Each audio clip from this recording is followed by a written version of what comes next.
आपण पाहतोय दृश्य ठाण्याच्या बाले किल्ल्यामध्ये आनंद आश्रमात आता एकनाथ शिंदे दाखल झालेले आहेत। 30 वर्षांपासून शिवसेनेचा भगवा ठाण्यामध्ये भडकतोय। दिवंगत नेते आनंद दिघे यांच्या काळापासून आपण बघतोय की ठाणे महापालिका हा शिवसेनेचा बालेकिल्ला राहिलेला आहे आणि आता आनंद आश्रमामध्ये एकनाथ शिंदे दाखल झालेले आहेत। या ठिकाणी जल्लोष सुरू असल्याचं आपल्याला पाहायला मिळते।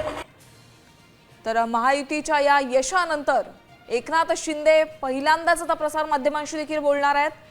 आपण ही दृश्य पाहतोय ठाण्यातील आनंद आश्रमामध्ये एकनाथ शिंदे दाखल झालेले आहेत। या ठिकाणी कार्यकर्त्यांचा जल्लोष पाहायला मिळते। गेल्या 30 वर्षांपासून शिवसेनेचा भगवा ठाण्यात फडकतोय। दिवंगत नेते आनंद दिघे यांच्या काळापासून आपण पाहतोय की ठाणे महापालिका हा शिवसेनेचा बालेकिल्ला राहिलेला आहे।